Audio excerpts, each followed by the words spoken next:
Hey everybody, it is Dr. T with Pussycat Talk Podcast, your girl from PKT. Look, we got an amazing guest speaker today, Miss Denise from underscore magically me. Underscore majestically me.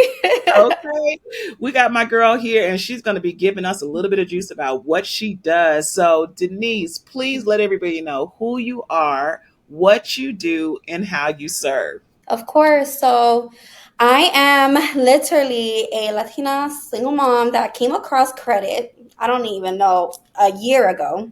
And it really have blew my mind that I came across credit and how it really changed people's lives. I Hmm. never had a good relationship with credit. So I'm like, oh, heck no. Like, credit really is not the answer to everyone's prayers. But in my world, it was. So the way I ended up learning about credit, I decided to manifest a credit repair business. So now I assist others repairing their credit and then scaling up and being able to obtain business funding to get funding to scale into other businesses, maybe. If And we that's love that. We love that because people don't realize credit controls everything, right, Denise? It yes. controls everything that we do today. Mhm. And a lot of people are really ignorant to credit. Yes, and I was one of those individuals, and there's no way because I was always taught, and everyone hears that credit's bad, bad debt is bad until you notice and think about and sit there and really invest that credit into something that's going to make you that income back, and that is what's actually ultimately going to be paying that debt. Like you're never going to be debt free. That's for sure. Correct. I'm letting you know that right now. It's debt every single day, right? It's consistently debt. Everything that we do is based on debt. And people really don't realize that, whether it's your car, whether it's your car insurance, whether it's your cell phone, whether it's your rent, whether it's your mortgage, all that is still considered debt. And you could have good debt or you could have bad debt, right? Correct. And let me tell you, like listen, I'm dead. Everybody's in debt, but hopefully that's the good debt that you guys are in because there's no way I would have been able to scale within my business and help others without the debt that I currently have. So you say you were able to help others with debt. How were you able to help someone with debt? Yeah, so when it comes down to their debt, or when I say debt, I mean their bad debt. I want to change their mindset. So it's not necessarily helping them figure out how they're going to pay their debt down. It's more of, listen, you need to understand that within this universe, within this world, and within this time, you need to know that that mindset needs to change in order for you to scale up, or for you to leave your job, or for you to have a better car, for you to buy a home. I know. I tell a lot of people it's like, we have our community as well. And it's like, take that and put it in something that could generate another source of income. Don't be going buying, a lot of people will go buy Gucci this or, oh, and not even so much as that. They'll take vacations. We were taught to pay cash for everything, right? Right. Exactly. Was that the same for you? Yes, it was definitely for me. And then when my mom flipped out, okay, because when you want to get new knowledge, you have to invest into mentorships. And sometimes that knowledge is not cheap. That knowledge is Yeah. not cheap. So when she found out, listen, Denise, how much did you spend? I'm like, listen, mom, this is gonna make me money. Right. You need the guidance in order to get where you're trying to get to because we had to do the same thing. It's like if we want the information, you got to pay to get the information. We made that money right back by Mhm. taking the mentorship. And I think that's where the misconception is like they don't understand that you're paying for a coach. They open up opportunities for you because you may meet other people within that network that could open up doors for you where maybe you're doing credit now or Airbnb now and they helped you along the way. Now you're making money, but now you want to invest into another passive stream of income and they have connections as well. And that knowledge is going to take you very far. You're not just paying for that mentorship, but you're paying for that connection as well. I mean, my life. Well, I will definitely say it has opened the doors, right, Denise? Because it's like, okay, I got credit, but what am I gonna do with the credit? Like you said, you did Airbnb. We're looking into laundromats, tiny home communities, storage facilities, stuff like that. Stuff that we would have never thought How many people have you helped so far? And what's the most that you've gotten them in funding? Of course, so the funding is actually really new on my end. I actually been able to get a client approved for $50,000. And that was, yeah, it was actually like an amazing feeling to know that I literally came from literally that 9 to 5 grind. So, how many people have you helped on the credit side? Yes, on the credit side, and this actually been between when I launched it, it's been 30 individuals so far that's been under the Wow. team. Correct. So it's still scaling. The funding again is very, very new, but the fact that everyone's still waiting for that that I don't know if I Right. want that debt. I don't know, but listen, you want that debt, baby. You want the debt. You want the debt.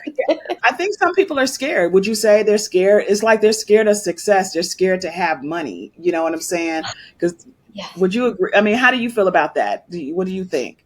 So I completely understand with them. I can relate with them because that was me a couple months ago. And I just truly feel that once they get over that hump, and again, that's when they invest into that mentorship where they kind of talk them through, like, listen, you have this debt, but this is how you're going to utilize it to give you a return back. At that point, once they change their mind, I think it all comes back to their mindset. Because if they're stuck in that mindset where, like, I'm not going to be able to, yeah, you can help me get the money for to start my business, but how am I going to pay those cards back or how am I going to pay the funding back? But And again, and don't that's they get so caught up with that? It's like, first oh, of all, let's get you the credit and funding. We'll yes. have the plan, but let's get you the credit and funding. You scared to take it.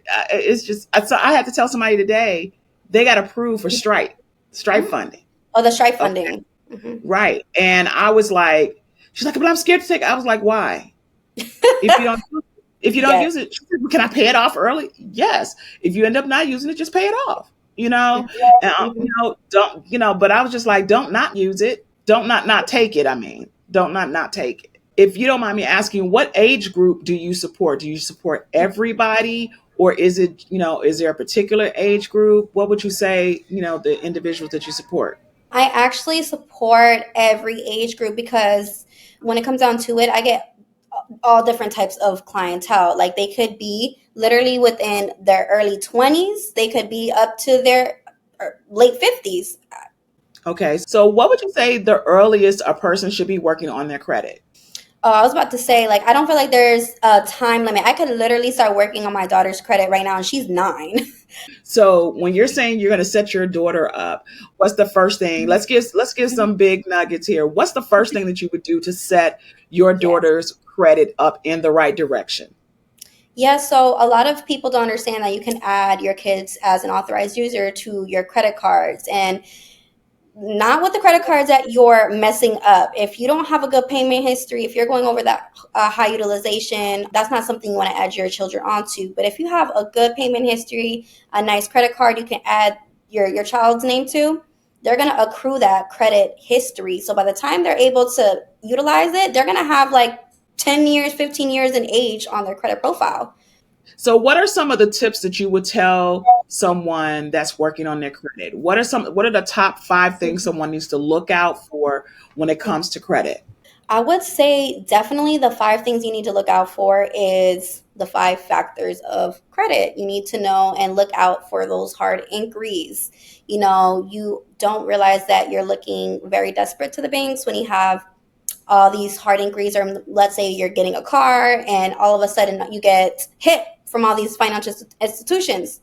Now, when it Okay. comes down to your payments, you want to make sure that you're paying your credit cards on time. Make sure you're putting those on auto pay because that also accounts for 35% of your credit score. And those are the worst things to get, guys. Their life is over and you can't reverse what you undone. You're able to remove anything off your credit report, guys. Whatever. So Now, how is that possible that you can just remove anything? How is that possible?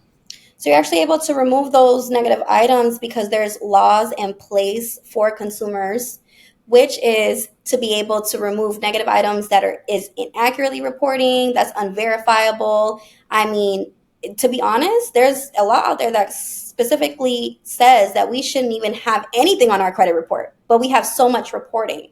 So once we actually know our rights, we're able to justify the things that are on our credit report to be able to better serve us when it comes down to the credit space and being able to scale up within our lives. That's a good one, guys. That's a good point.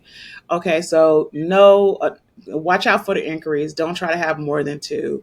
Make sure you don't have any collections and charge offs. Mhm. And then, of course, pay your bills on time. Put it on auto pay. Okay, are you guys hearing what Denise is saying? She's saying put it on auto pay. Okay. All Mhm. right. So, what are some of your favorite credit cards to go to for a brand new person who's building their credit? For a building, so we also we love stuff like for anyone that doesn't have any credit history, if we're talking about like not any major banks, any person that's trying to rebuild their credit itself is a great tool to utilize because they have installment loans that you could use to make payments and be able to pay yourself. You end up getting that money that you're paying to them back in the mail after a certain time frame when that contract ends.